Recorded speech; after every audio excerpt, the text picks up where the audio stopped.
Okay, so we'll start.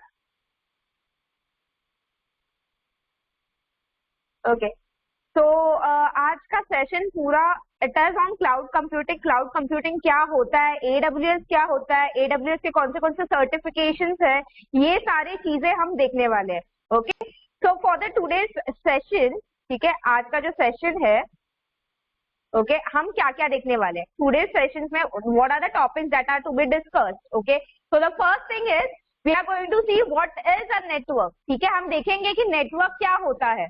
Okay, उसके बाद networking के डिवाइसेस क्या क्या होते हैं, what is a server, what is a hypervisor, okay, what is cloud computing, what are the features of cloud computing, types of services, vendors of cloud. Okay, then हम जाएंगे AWS की तरफ. Why AWS, क्यों AWS लोग prefer करते हैं ज्यादा. Okay, फिर हम आएंगे इसकी तरफ, एज लोकेशंस क्या होता है, फिर रीजन्स क्या होते हैं, अवेलेबिलिटी जोन्स क्या होता है. That is what we are going to see. Okay, ये देखेंगे. ठीक है, तो पहले मुझे बताओ, according to you what is a network. Okay, see, network का मतलब क्या होता है, जब मैं कोई भी डिवाइसेस, ओके, जितने भी मेरे नेटवर्किंग के डिवाइसेस है, या जितने भी मेरे व्हाट यू से नेटवर्किंग के डिवाइसेस बोल सकते हैं, या जो भी मेरे कंप्यूटर्स होते हैं, सिस्टम्स होते हैं. Okay, whenever you connect them, whenever you form an intersecting point between them, whenever you arrange them in such a fashion so that they can communicate with each other. Okay, जब वो हम उसको एक ऐसे तरीके से उसको अरेंज करते हैं ना, ताकि हम उनके साथ कुछ इंफॉर्मेशन सेंड कर सके, इंफॉर्मेशन कलेक्ट कर सके, तब हम उसको क्या बोलेंगे, नेटवर्क बोलेंगे. तो नेटवर्क बेसिकली क्या है, मेरा अरेंजमेंट है, okay, of your different networking devices. Okay, that is what a network is. Next is what is networking. Communication कैसे करना है. ओके, बेसिकली एक प्रोसेस होता है, एक एक्शन होता है, जहां पे मेरा एक्चुअली इंफॉर्मेशन एक्सचेंज होता है. ठीक है, एक दूसरे नोड से दूसरे नोड पे. ठीक है, तो वो होता है नेटवर्किंग. तो नेटवर्क और नेटवर्किंग दोनों अलग अलग टर्म्स है. नेटवर्क यानी कि फिजिकल अरेंजमेंट, और नेटवर्किंग यानी कि जब मेरे दो डिवाइसेस एक दूसरे के साथ जब कम्युनिकेट करते हैं, तब हम उसे बोलेंगे नेटवर्किंग. नेक्स्ट हमें देखना है networking devices. Okay, so here altogether we are going to see 6 networking devices. Okay, तो 6 networking devices है जो हमें जानना है. ठीक है, तो पहला जो networking device है वो है hub. Fine. So basically hub it is a networking device. Okay, जो क्या करेगा, multiple devices जो होते हैं नेटवर्क में उनको कनेक्ट करेगा. Okay, इस hub को, ये वाला आप डायग्राम देख ही सकते हो. So in this diagram if you are able to see there are different ports. Okay, so these are nothing but your ports. Okay, and after that a computer which intends to be connected to the network is plugged into one of these ports. ये ports क्यों होते हैं, ऐसे ही नहीं होते, ये किस लिए होते हैं, ताकि अगर समझो मेरे को कोई भी मेरा कंप्यूटर कनेक्ट करना है, ओके, तो मैं क्या करती हूँ, उस कंप्यूटर से मैं मेरा एक केबल वायर निकालती हूँ और वो केबल वायर में इस पोर्ट से कनेक्ट करती हूँ. Okay, yes, that is your LAN cable. जैसे ही उसके पास कोई डेटा फ्रेम आता है, ओके, डेटा फ्रेम बोलो या डेटा पैकेट बोलो, जैसे ही मेरा एक आया ना, तो वो क्या करेगा, उसके अंदर जितने भी नोड्स कनेक्टेड है ना, जितने भी मेरे कंप्यूटर्स कनेक्टेड है, despite of the destination address, ठीक है, अभी उसको पता है कि उसको A से C की तरफ ही जाना है. A से पैकेट आया है तो उसका डेस्टिनेशन एड्रेस C है, बट फिर भी वो B को भी भेजेगा. ठीक है, यानी कि क्या, उसके जो भी हब में जितने भी मेरे नोड्स कनेक्टेड है, उस सारी नोड्स को वो क्या करता है, it sends those packets regardless of your destination address. Okay, so that is how your hub works. Next आता है मेरा switch. Switch is similar to your hub. जैसा मेरा हब है वैसे ही मेरा स्विच भी है. ओके, वो भी मेरा सेम वही करता है. इसको भी बहुत सारे पोर्ट्स होते हैं जहाँ पे मेरे कंप्यूटर्स हम क्या करते हैं, कनेक्ट करते हैं. ओके, तो यहाँ पे जब भी मेरा कोई डेटा फ्रेम आता है, ओके, व्हेनेवर यू गेट और receive any kind of what you से डेटा फ्रेम और data packet, at that time what it will do, तब वो क्या करेगा, जब भी उसको कोई डेटा पैकेट या डेटा फ्रेम मिलता है, तो वो क्या करेगा, पहले तो उसका डेस्टिनेशन एड्रेस जो है वो स्कैन करेगा. वो उसको क्या करेगा, स्कैन करेगा, एग्जामाइन करेगा. ठीक है, फिर वो डेस्टिनेशन एड्रेस मैच करेगा हर, मतलब कि वो जिस कंप्यूटर पे भेजना है उसी कंप्यूटर पे वो जाके भेजेगा. ऐसा नहीं करेगा कि वो सभी जगह जाके, सभी जितने भी मेरे सिस्टम्स कनेक्टेड है ऑन माई स्विच, वो सभी को नहीं भेजता. जो भी उसका डेस्टिनेशन एड्रेस है, बस उसी एड्रेस को क्या करेगा, मेरा पैकेट जो है, डेटा फ्रेम जो है, वो भेजेगा. तो अभी मुझे एक बात बताओ, क्या आपका हब स्मार्ट डिवाइस है या स्विच स्मार्ट डिवाइस है? Which is the smartest device? Yes, switch है, राइट, स्विच है। क्यों? क्योंकि स्विच क्या करता है, एग्जैक्ट सिर्फ वही डेस्टिनेशन को ही भेजेगा। So that's why it is said that your switch is the smartest device. अब फिर क्या होता है, एनीवन, राउटर तो पता ही है, ऑलमोस्ट लाइक सभी के घर में नहीं बोल सकती, but at least 50% of who are there attending this session, okay, out of those like 50% लोगों के घर में तो है ही राउटर। ओके, सर है क्या actually and how it work? Okay, router का वर्किंग है ना थोड़ा ज्यादा इंटरेस्टिंग है compare to your other networking devices. Okay, बाकी के अगर डिवाइसेस देखोगे ना, उससे आपका राउटर का जो वर्किंग है ना वो बहुत ज्यादा इंटरेस्टिंग है। कैसे, ये मैं बताती हूँ। पहले तो राउटर है क्या, एक फिजिकल या तो वर्चुअल इंटरनेटवर्किंग डिवाइस है। फिजिकल या तो वर्चुअल, क्यों? फिजिकल का मतलब क्या है कि आप वहां से वायर्ड कनेक्शन भी दे सकते हो आपके सिस्टम को, या तो आप आपका जो वायरलेस डिवाइसेस होते हैं जैसे ये मोबाइल फोन है, लैपटॉप है, वहां से भी हम कनेक्ट कर सकते हैं। ओके, तो ये राउटर करता क्या है, if suppose my user is requesting something, okay, मेरा यूजर ने कुछ तो रिक्वेस्ट किया है, जैसे कि हम रिक्वेस्ट करते हैं www.google.com, I am requesting this site, okay, I am requesting this website. So now what will happen, क्या होगा मेरा, जब मैं कोई एक वेबसाइट रिक्वेस्ट कर दूं, समझो मैंने google.com ही रिक्वेस्ट किया है, अभी मैंने सोच लिया है कि मुझे ना आज पिज्जा बनाना है घर पे, ठीक है, मैंने सोच लिया कि मुझे पिज्जा बनाना है घर पे, तो मैं उसके लिए क्या करूंगी, पहले तो उसके लिए जितनी भी इंग्रेडिएंट्स है वो सब जगह से जा जाके कलेक्ट करूंगी ना, फिर उसे असेंबल करूंगी, फिर उसे बेक करूंगी, फिर उसे खाऊंगी, राइट? तो वही होता है ना, तो यहाँ पे भी सेम वही, जब मेरे को कोई अगर वेबसाइट एक्सेस करनी है तो मेरा राउटर का काम क्या है, जो यूजर क्या करेगा, ऑब्वियसली यूजर जो है वो डोमेन नेम पास करता है, राइट? वो जो वेबसाइट का लिंक जो मैं बोलूँ या जो भी है यूआरएल, हम उसको क्या बोलेंगे, डोमेन नेम। ऑब्वियसली हमें क्या समझ में आता है, डोमेन नेम भी समझ में आता है, राइट? यूट्यूब भी अगर मुझे सर्च करना है तो मैं यूट्यूब ही डालूंगी, अगर मुझे फेसबुक सर्च करना है तो मैं फेसबुक ही डालूंगी। ऐसा तो नहीं होगा ना कि मैं जाके उसका आईपी नंबर्स याद रखूंगी और फिर वो आईपी नंबर्स डालूंगी। नंबर्स हम याद कर सकते हैं क्या? आईपी नंबर्स याद कर सकते हो क्या? नहीं कर सकते ना, क्यों? क्योंकि वो बहुत ही डिफिकल्ट हो जाता है। Numbers they are like, we know that IPs are like, it is very complex thing to remember those IP numbers of each and every domain name. So what is the best option that you remember the domain name? तो best option क्या है, domain name याद रखना। google.com डालो, facebook.com डालो, या YouTube डालो, या Twitter डालो, ये सबसे बेस्ट है, राइट? तो हम वो डालते हैं क्योंकि हमें वो समझ में आता है, बट मेरे इंटरनेट को या मेरे सर्वर को वो समझेगा क्या? नहीं समझेगा। तो उसे समझने के लिए, ठीक है, उसको समझाने के लिए मेरा राउटर क्या करेगा, उसका आईपी एड्रेस निकालेगा, ठीक है, जो भी मेरे यूजर ने जो भी चीज के लिए रिक्वेस्ट करी है वो उसका आईपी एड्रेस निकालेगा, और फिर उस आईपी एड्रेस को वो भेजेगा सर्वर की तरफ।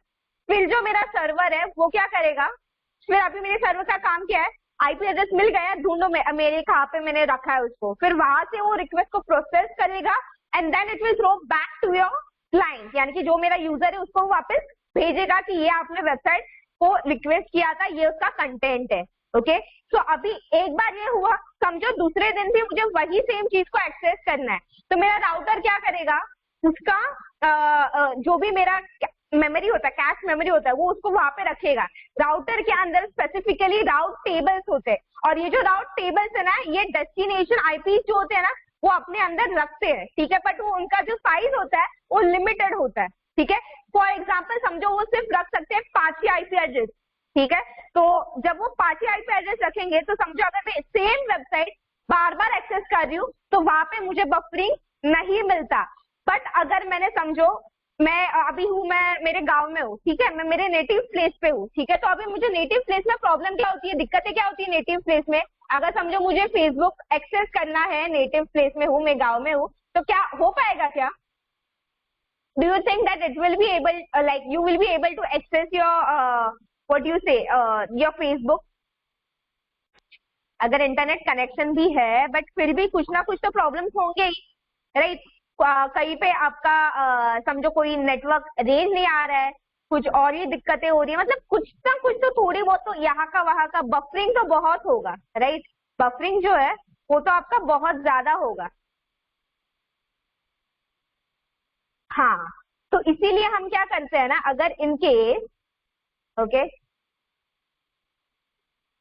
सो for only for that simple reason हम क्या करते हैं, इसी चीज को अवॉइड करने के लिए हम क्या करते हैं, बीच में कैश मेमोरी लगाते हैं, ठीक है।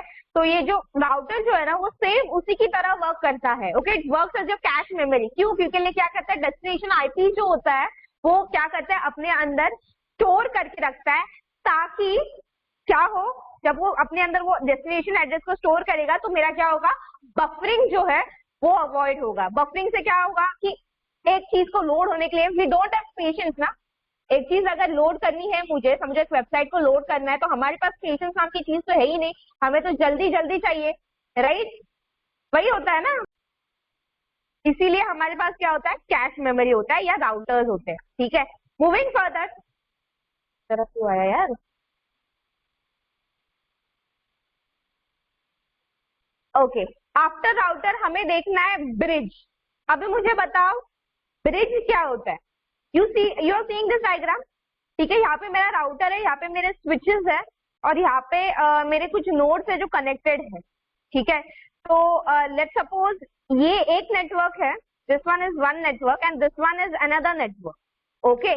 सो and this are connected with your switches, okay, यानी कि दो अलग अलग नेटवर्क है। जब मुझे दो अलग नेटवर्क को सेम काइंड ऑफ स्ट्रक्चर पास करना है, ठीक है, तो मैं क्या करती हूँ, ब्रिज नेटवर्क डिवाइस का यूज करती हूँ। ये जो ब्रिज नेटवर्क डिवाइस है ये क्या करेगा, जितने भी मेरे मल्टीपल लैंस होते हैं ना, उन लैन के बीच का कनेक्शन एस्टेब्लिश करता है मेरा ब्रिज, ओके। क्या आपने कहीं पे भी लाइक अभी अपना एरिया ही देखो, ठीक है, अपने एरिया में ही बहुत सारे डिफरेंट डिफरेंट नेटवर्क होते हैं, समझो एक ही एरिया है, ओके, जस्ट अ मिनट,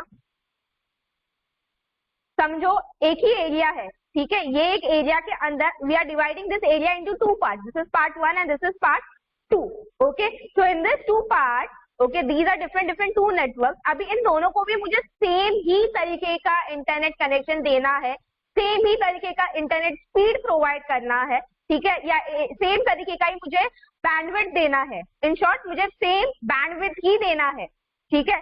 तो अभी मुझे समझो वो सेम ही बैंडविड्थ देना है, तो अभी मुझे बताओ, is it possible, is it possible to do separate separate things? क्या मैं सेपरेट सेपरेट थिंग करूंगी? क्या सेपरेट सेपरेट करूंगी तो क्या होगा, मुझे अलग तरीके से जाके उसको वापस मेंटेन करना पड़ेगा, राइट। तो मैं क्या करती हूँ, उनके बीच में एक ब्रिज लगा देती हूँ। तो ब्रिज लगाने से क्या होगा, दोनों के भी बीच में क्या होगा, एक इंटरकनेक्शन एस्टेब्लिश हो जाएगा, okay. What will happen, both will have interconnection in between, okay. तो इंटरकनेक्शन होने से क्या होगा, मेरा जो मेंटेनेंस का मेरा जो हेडेक है या मेरा जो प्रॉब्लम्स है मेंटेन करने का, अलग अलग जाके मेंटेन करने से बेटर है कि मैं एक ही चीज को मेंटेन करूं। तो वो अभी क्या होगा, एक ही चीज पे आएगा, एक ही टाइम पे मैं करूंगी सब चीजें, राइट। तो इसीलिए हम क्या करते हैं, ब्रिज लगाते हैं। बेसिकली ना ये ब्रिज का एग्जाम्पल अगर आपको देना है रियल टाइम में, तो आपने कभी देखा होगा कि आपके जो बिल्डिंग्स होती है, ठीक है, तो वो बिल्डिंग्स में ना जंपर्स होते हैं, okay, there you will find jumpers, okay. ये जो जंपर्स होते हैं ना, होता क्या है ना, अभी मैं ध्यान से सुनना इस चीज को, क्या होता है, यहाँ पे आपका डिवाइस है, okay, this is your computer, okay, this computer is connected to your router, okay, this is your router है, ये राउटर है आपका, ये आपके राउटर से कनेक्टेड है। अभी ये जो राउटर है ना, ये राउटर को नेट कहाँ से आएगा, राउटर को नेट कहाँ से आएगा, तो वो जंपर से आता है, ठीक है। ये जो आपका जंपर है ना, कुछ सिलेंड्रिकल शेप में होता है वो जंपर, और वहां पे जितने भी घरों के राउटर्स होते हैं ना, वो राउटर्स का कनेक्शन ये जंपर पे आता है। फिर ये जो जंपर होता है ना, ये दूसरे जंपर से कनेक्टेड होता है, मतलब कि ये इन शॉर्ट इंटरलिंक्ड होता है एक दूसरे से, जितने भी जंपर्स होते हैं वो एक दूसरे के साथ इंटरलिंक्ड होते हैं to form a bridge, so that both the network can get the same bandwidth, okay, ताकि मेरे दोनों भी जो नेटवर्क्स है उन्हें सेम बैंडविड्थ ही मिले, ठीक है। तो उसीलिए हम क्या करते हैं, मतलब ये जंपर्स होते हैं तभी, okay. Moving further, we have to see gateway.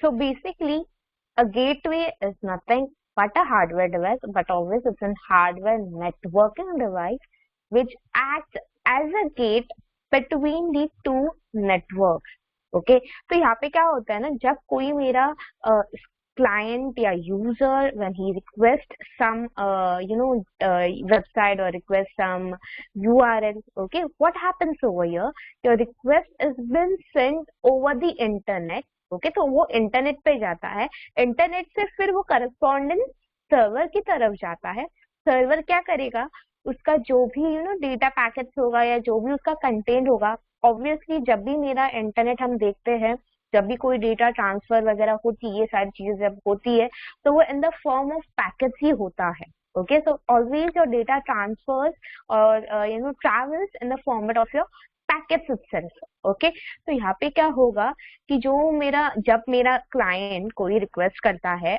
उसका जो भी रिक्वेस्ट है वो मेरा इंटरनेट से होके मेरे सर्वर की तरफ जाएगा, सर्वर उस रिक्वेस्ट को प्रोसेस करेगा, उसका करस्पॉन्डिंग कंटेंट जो है उसका डेटा पैकेट बनाएगा, फिर वो जो डेटा पैकेट है वो मेरे इंटरनेट के थ्रू वापस मेरे क्लाइंट के पास आएगा, मेरे यूजर के पास आएगा। बट जब वो यूजर के पास आता है तो बीच में एक गेटवे लगा होता है। तो ये गेटवे क्या करेगा, जो भी रिक्वेस्टेड पैकेट है बस उसी को फॉरवर्ड करेगा।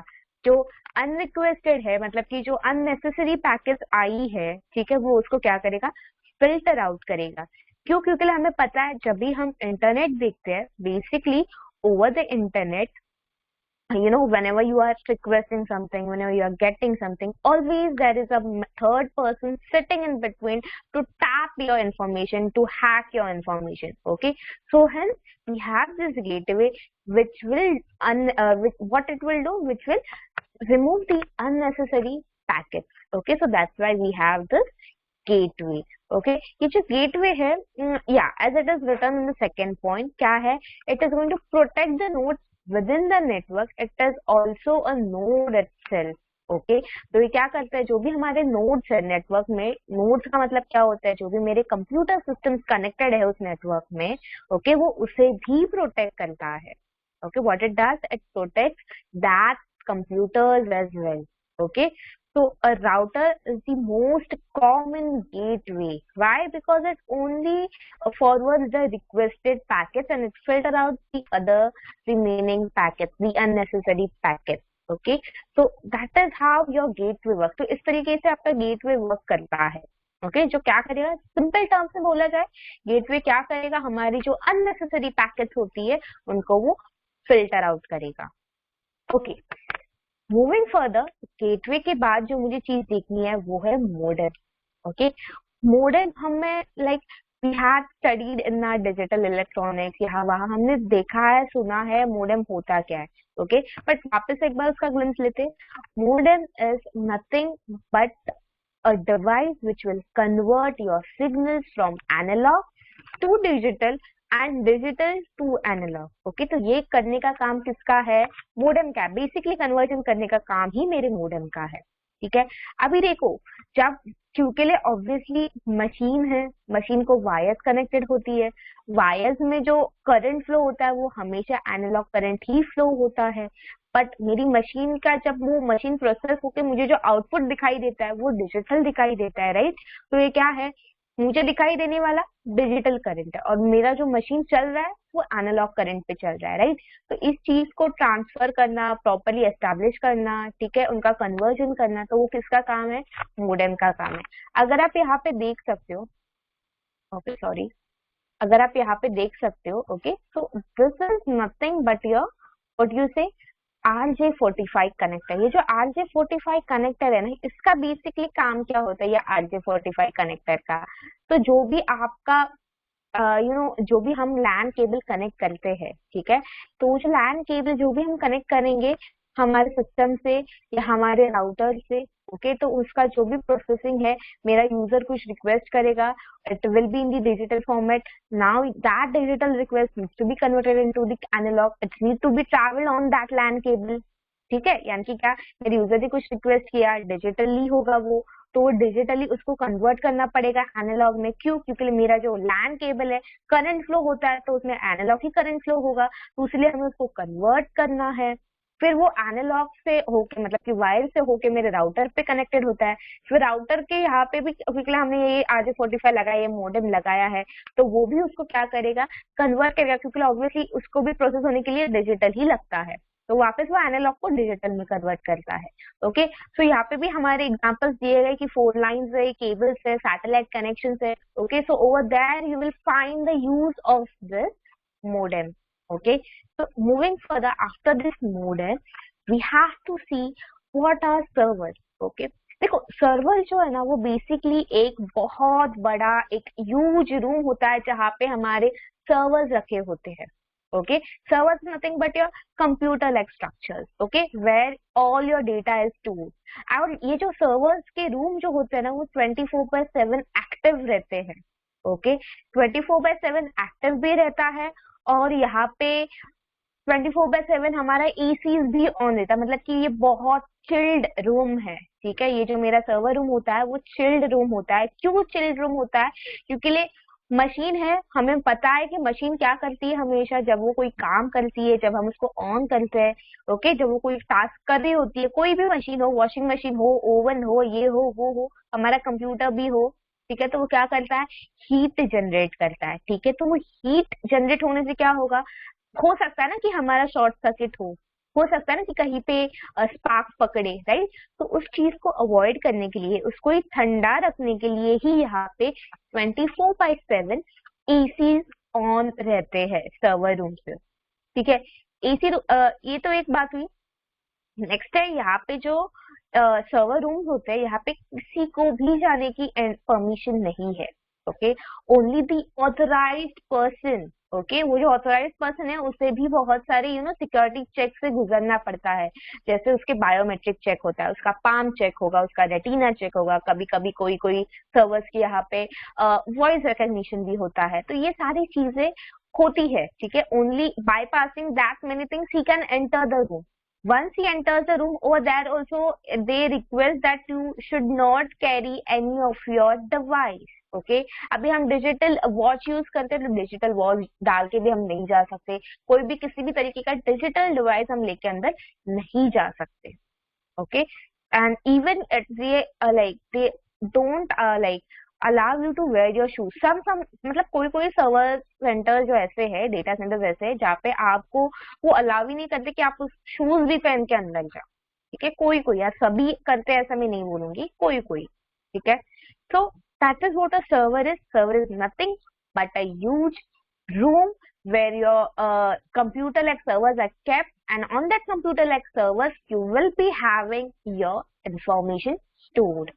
ओके, so basically ये मेरा क्या है, सर्वर है। आगे बढ़ते हैं, सर्वर के बाद मुझे देखना है हाइपरवाइजर।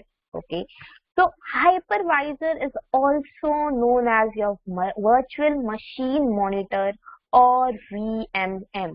ओके, हम उसे क्या बोलेंगे, वर्चुअल मशीन मॉनिटर बोलेंगे या तो VMM बोलेंगे। ठीक है, तो बेसिकली ये क्या है, ये एक तरीके का सॉफ्टवेयर है जो क्या करता है, एक वर्चुअल मशीन क्रिएट करता है एंड रन करता है।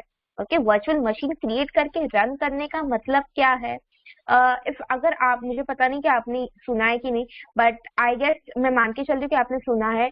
Okay, about the virtual box. तो in your virtual box, okay, मेरी सिस्टम, मेरा जो लैपटॉप है, मेरा जो सिस्टम जो मैं यूज कर रही हूँ अभी, ओके, वहां पे विंडोज इंस्टॉल्ड है। Okay, and I am working on a certain project, and that project का वो डिमांड है कि मैं डिफरेंट ओएस यूज करूँ। ठीक है, जैसे कि मैं लिनक्स का ओएस यूज करूँ, तो मेरे पास ऑप्शन है कि मैं क्या करूँ, दो ऑप्शन है, एक तो मैं वर्चुअल बॉक्स के मदद से करूं या तो मेरा हार्ड डिस्क पार्टीशन करूं। ओके, तुम आइदर ऑफ इट में कर सकती हूँ, तो मुझे वर्चुअल बॉक्स वाला देखना है, मुझे वो एक्सप्लेन करना है आपको। ठीक है, तो वो जो वर्चुअल बॉक्स वाला है वो क्या करेगा, आपका आपका जो होस्ट ओएस है वो तो विंडोज ही रहेगा, बट वहां पे जो गेस्ट ओएस है, ठीक है, गेस्ट ओएस जो है वो क्या रहेगा आपका, फिर अभी लिनक्स रहेगा। क्यों? क्योंकि आपने उसमें क्या डाला है, अभी लिनक्स डाला है। तो वहां पे आप क्या कर सकते हो, इजीली वो आपके लिए एक वर्चुअल एनवायरनमेंट क्रिएट करता है, राइट, एक गेस्ट एनवायरनमेंट क्रिएट करता है आपके लिए, ताकि you can use it. Okay, तो similarly hypervisor is nothing but a virtual machine monitor. ठीक है, जो क्या करता है, अभी देखो हम क्लाउड पे भी क्या करेंगे, हम हमारा एक एनवायरनमेंट, वर्चुअल एनवायरनमेंट क्रिएट करेंगे, राइट। तो उस वर्चुअल एनवायरनमेंट को क्या करते रहेगा, मॉनिटर करते रहेगा। तो वो किसका काम है, मेरे VMM का काम है कि वो क्या करे, हाँ, उसके ऊपर जाओ और उसको क्या करो, मॉनिटर करो। ठीक ठीक है, उसके बाद after the hypervisor, now we will be coming back to what is cloud computing। Okay, so let's see what is cloud computing. To put it simply, cloud computing is the delivery of your computing services like server, storage, databases, networking, software, analytics, intelligence over the internet to offer fast innovation, flexible resources, and economies of scale.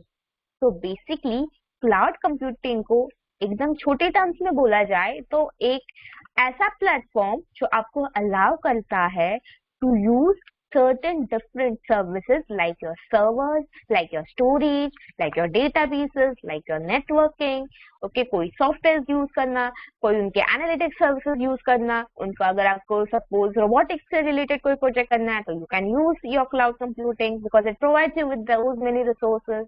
Okay, so ये क्या करता है, हमें उनके services provide करता है. Basically कैसे होता है ना, जैसे हमारे पास अगर मुझे समझो एक घर खरीदना है, okay, I am going to first what I am going to do, I am going to check what all facilities are there. Okay, I will check ना कि वहां पे कैसे है, you know how it is organize, उसका kitchen कैसा है, right, उसका हॉल कैसा है, राइट, वो सारी चीजें मैं क्या करूंगी, ऑब्जर्व करूंगी और उसी के बाद ही मैं मेरा इन्वेस्टमेंट करूंगी, राइट. तो सिमिलरली यहाँ पे भी मैं क्या करती हूँ, मैं ये सारी जो सर्विसेज है मैं उनको पहले देखती हूँ, अच्छे से जान लेती हूँ. अगर वो मेरे फायदे में है तो ही मैं उसको क्या करूंगी, तो ही मैं उसको जाके यूज करूंगी. Okay, so that is what your cloud computing, it is nothing but creating your virtual environment so that you can enjoy every feature of the new technology, okay, without hampering your system. So that is what exactly is the cloud computing in my own terms. Okay, coming back, now we have to see the features of cloud computing. तो मेरा पहला feature है broad network access. Okay, broad network access का मतलब क्या है, broad का मतलब क्या है, वास्ट. नेटवर्क का मतलब क्या है, कनेक्शन. और एक्सेस का मतलब क्या है, establishing that connection. Okay, so over the vast area, okay, it is, आपका जो क्लाउड कंप्यूटिंग है वो बहुत ही वाइडर एरिया पे स्प्रेडेड है. यानी कि अगर मैंने कोई सर्विस मैं इंडिया में रह के यूज करती हूँ and let's suppose fortunately, with the grace of God, I am traveling from India to some other country, okay, and I have created, previously I had created one instance, okay, so over there in that country also I want to get the access, so it will be available for me. Why? Because this cloud computing is spreaded over a wider area. Okay, तो broad network access का मतलब क्या है कि जो मेरा cloud computing है वो बहुत ही ज्यादा एरिया पे फैला हुआ है. तो हम कहीं पे भी उसे, अगर मैं कुछ भी सर्विस यूज कर रही हूँ एक जगह से, ठीक है, तो मैं दूसरी जगह भी उसे यूज कर सकती हूँ. ठीक है, so that is what your broad network access is. Okay, next comes your rapid elasticity. Rapid elasticity का मतलब क्या है कि समझो मैं कोई तो एक सर्विस यूज कर रही थी और उस सर्विस ने मुझे लेट्स सपोज कुछ स्टोरेज दिया था 5 GB का, ठीक है, बट अभी मुझे क्या चाहिए ना, वो 5 GB से ज्यादा मुझे वो स्टोरेज की जरूरत लग रही है, ठीक है, more than 5 GB I want. Okay, so what it will do, it will easily give you the additional storage, right, it will easily give you, यानी कि फास्टली आपको वो दे सकता है. ओके, सो रैपिड इलास्टिसिटी का मतलब क्या है कि तुरंत ही आपको जो चीज चाहिए वो आपको, आपके रिसोर्स मतलब आपको जो सर्विस आप यूज कर रहे हो उसके लिए अगर जो भी आपको रिसोर्स चाहिए वो तुरंत ही आपके लिए अवेलेबल की जाएगी. नेक्स्ट है pay as you go. Cloud computing में सबसे बेस्ट पार्ट क्या है, आप जो चीज यूज करोगे, जो सर्विस आप यूज करोगे, आप उसी सर्विस के लिए पे भी करोगे. ठीक है, तो that is what pay as you go is. Next is on demand self service. On demand self service का मतलब क्या है, to put it simple, on demand self service is nothing but जो भी सर्विस के लिए मैंने रिक्वेस्ट करी है, ठीक है, मैंने डेटाबेस सर्विस के लिए रिक्वेस्ट करी है तो वो सर्विस मुझे मिल जाएगी. Okay, so that is what on demand self service is. Okay, next is resource pooling. कभी कभी ऐसा होता है ना कि हमारे क्लाउड कंप्यूटिंग बाजू में रखो जरा, फिजिकल सिस्टम्स में ही देखते हैं.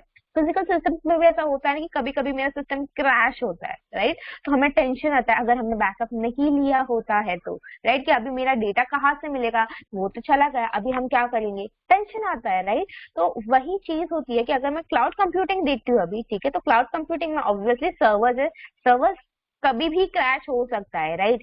तो वो क्या करते हैं कि हमारे जो सर्वर्स होते हैं ना, उनका बैकअप लिया जाता है, ठीक है। तो उसकी वजह से अगर एक सर्वर क्रैश होता है तो मुझे दूसरा सर्वर से मेरा डेटा मिल जाता है, ठीक है। तो ये एक एग्जांपल है रिसोर्स पूलिंग का।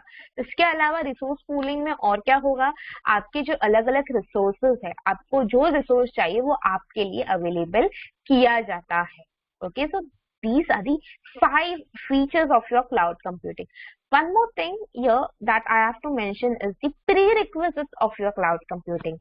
अगर हम cloud computing करना चाहते हो तो 3 चीजें बहुत जरूरी होती है।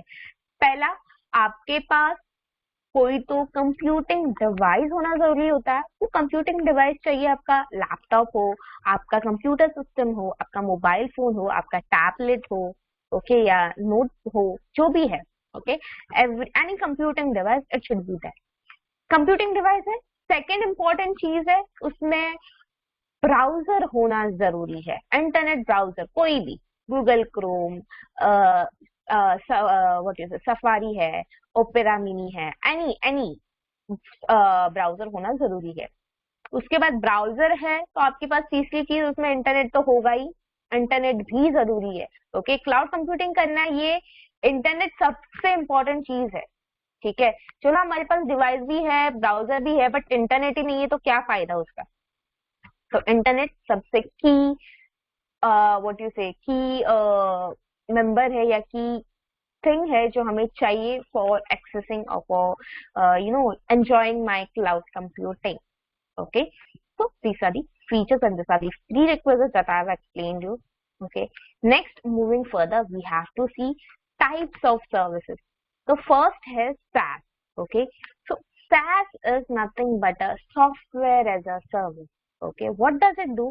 It will allow your user to connect to and use cloud based apps. Okay, तो बेसिकली ये जो SaaS है ये क्या करता है, मेरे यूजर को फैसिलिटी देता है कि वो कभी भी कहीं पे भी मेरे कोई भी क्लाउड एप्लीकेशन को एक्सेस कर सकता है। जैसे कि हमारा जीमेल, ओके, तो हम जीमेल एक्सेस कहीं से भी करते हैं ना, जरूरी नहीं है कि वो एक ही जगह पे मोबाइल में ही रहना चाहिए, लैपटॉप में ही रहना चाहिए, ऐसा तो नहीं होता, कहीं से भी हम उसको एक्सेस कर सकते हैं, right. So that is one example. After that, the next important service is your PaaS, platform as a service. Platform as a service, it is a complete development and deployment environment in the cloud with the resources that enable you to deliver everything from simple cloud-based apps to the sophisticated cloud-enabled enterprise application. तो basically platform as a service में क्या होगा, आपके लिए एक virtual platform दिया जाता है जहाँ पे आपको वर्चुअल इंग्रेडिएंट्स दिए जाती है, जहाँ पे आपको जाके उसको असेंबल करनी है, आपकी खुद की एप्लीकेशंस बनानी है, फिर उसको डिप्लॉय करनी है। बेसिकली डेवलपमेंट साइकिल है, ठीक है। हम क्या करते हैं, अगर कोई चीज डेवलप करनी है, हम हमारे सिस्टम में जाके वो सॉफ्टवेयर, रिक्वायर्ड सॉफ्टवेयर को डाउनलोड करते हैं, इंस्टॉल करते हैं, then we create it, right. But अगर मैं क्लाउड का यूज करूँ तो I just have to focus on using that resource, that's it. Next important service is your IaaS, that is the infrastructure as a service. Infrastructure as a service, it is the main, not the main, but the very important thing.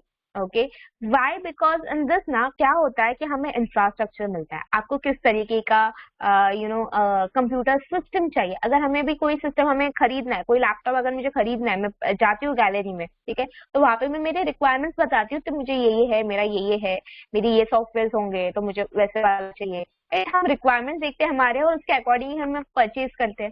समझो अगर मुझे कोई startup खोलना है, ठीक है, तो मुझे it is not possible for me to go and purchase that many systems for my startup because I can't invest that much. तो हम क्या करते हैं, IaaS की तरफ जाते हैं, that is your infrastructure as a service, जो क्या करेगा, which will give you an virtual infrastructure of a computer system. Okay, fine. So we'll move further. After this types of services, the next thing that we have to see is vendors of cloud. Okay, so अलग अलग vendors होते हैं. Amazon Web Services is one of the vendor. So Google Cloud Platform is one of the vendor. Salesforce, Oracle Cloud, VMware, Azure, Liquid Web. ठीक है, तो ये अलग अलग vendors हैं और ये जो अलग अलग vendors हैं क्या कर पाते हैं, they give you their resources, their servers for use on rent. Okay, on rent. So that is what the vendors are. Now next coming back, why AWS, क्यों लोग एडब्ल्यूएस प्रेफर करते हैं? सिंपल सी बात है, अगर कोई चीज इजी है समझने के लिए, यूज करने के लिए, obviously even we will go to that part only, right? So that's why AWS is like, because it's easy to use, people move to AWS, okay, and it is the world's most comprehensive and broadly adapted platform, which offers you the 200 fully featured services from data centers, okay, globally. Okay, तो basically ये जो मेरा AWS है, ये आपको बहुत ज्यादा services provide करता है, अदर देन जो सिंपल सिंपल चीजें होती है उसके अलावा ये आपको बहुत ज्यादा सर्विसेज प्रोवाइड करता है। That's why we have this AWS. Next, in AWS के सर्टिफिकेशंस है कुछ, okay, this are the world wide recognized certifications we have: foundational, associate, professional and speciality. Foundational जो है वो 6 मंथ का होता है। क्लाउड प्रैक्टिशनर आएगा आपके सर्टिफिकेट के ऊपर, cloud practitioner, okay, it means that you have AWS cloud and industry knowledge, that's it. If you are going for the associate, associate में आपके पास सोल्यूशन आर्किटेक्ट है, सिस्टम ऑपरेटर, एडमिनिस्ट्रेटर है and developer है, ठीक है? तो here you will be having 1 year of experience solving the problems and implementing your solutions using the AWS cloud. Whatever problems you're facing, how to implement it, okay, using the AWS cloud, you will get the knowledge over here. Yes, okay. Next is your professional. And your professional, it is like a 2 years of comprehensive experience designing, operating and troubleshooting solutions using the AWS cloud. Basically, here you will get a solution architect certified professional and DevOps engineer professional. Okay. Other than that, we have specialty, यानी कि हर एक जो service है आपने उसमें कोई mastery हासिल की है तो वो है मेरा स्पेशलिटी। और एक बात, ये एडब्ल्यूएस का सर्टिफिकेशन है वो you have to pay a certain amount and only then you can sit for their exams and only then you can crack that, मतलब तभी आपको उसका सर्टिफिकेशन मिलेगा। Next, we have to see edge location.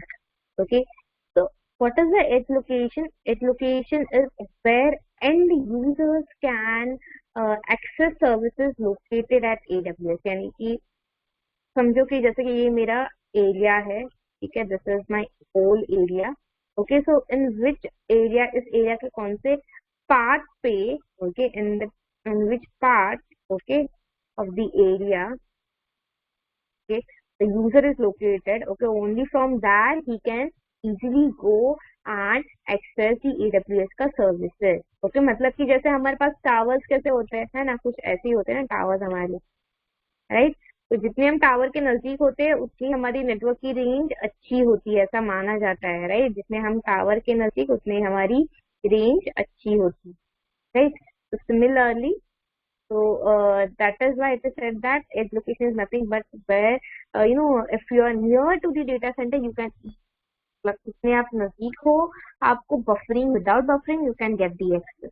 Okay, edge location में एक और बात होती है, जैसे कि हमने लास्ट में डिस्कस किया था अभी कि अबाउट दी फेसबुक, राइट? तो जितने हमें पता है कि हम जितने सर्वर्स के नजदीक होंगे तो हमारा फेसबुक वेबसाइट को एक्सेस करना उतना ही इजी हो जाता है।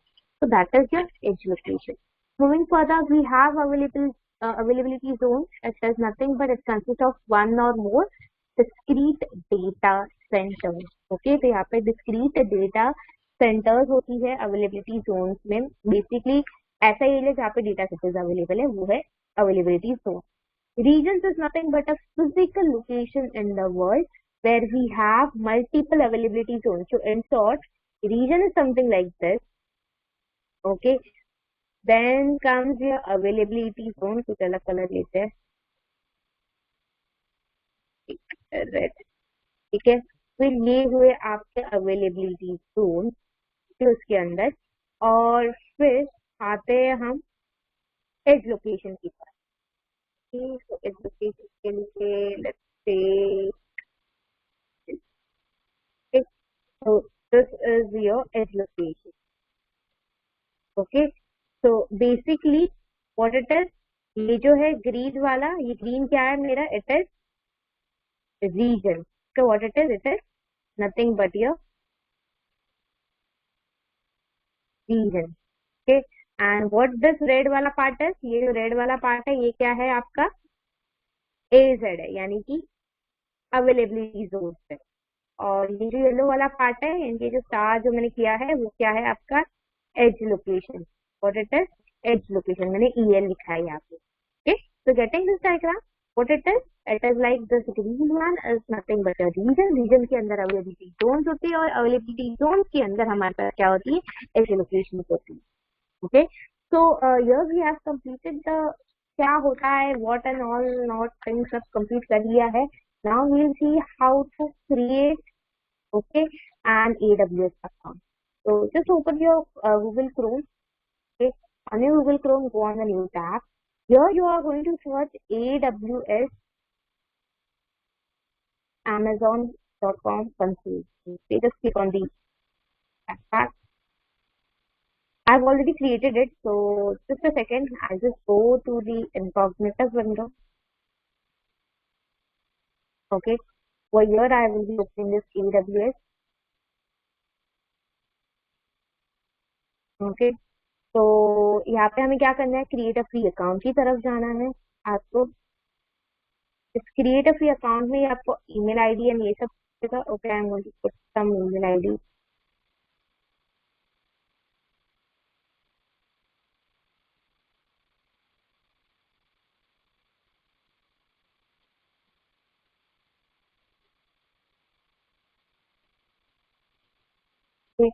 फिर वो आपको अकाउंट नेम के लिए पूछेगा, डाल दे। ऑलरेडी ये मैंने ईमेल आईडी किया है, let's see.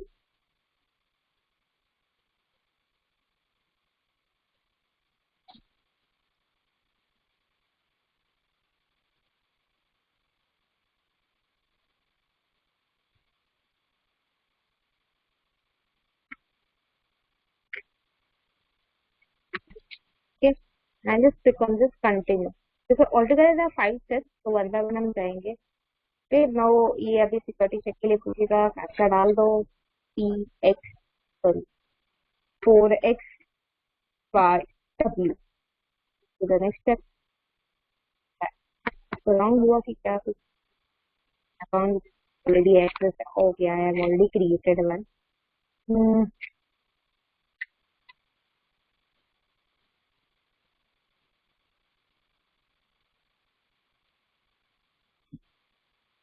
Okay, can't take any free। Okay,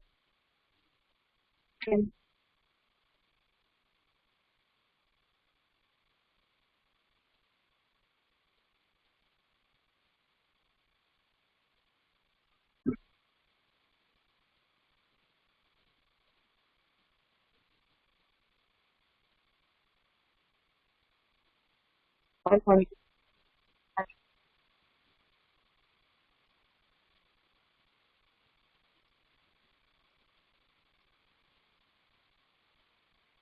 सही हो।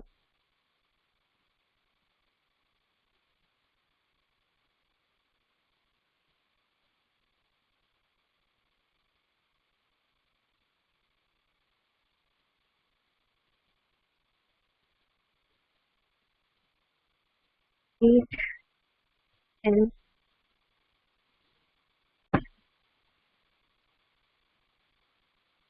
so here it will ask which kind of plan you want। you can go for your personal or the business। I'm going to name पूछेगा, मैं डाल दिया है। एक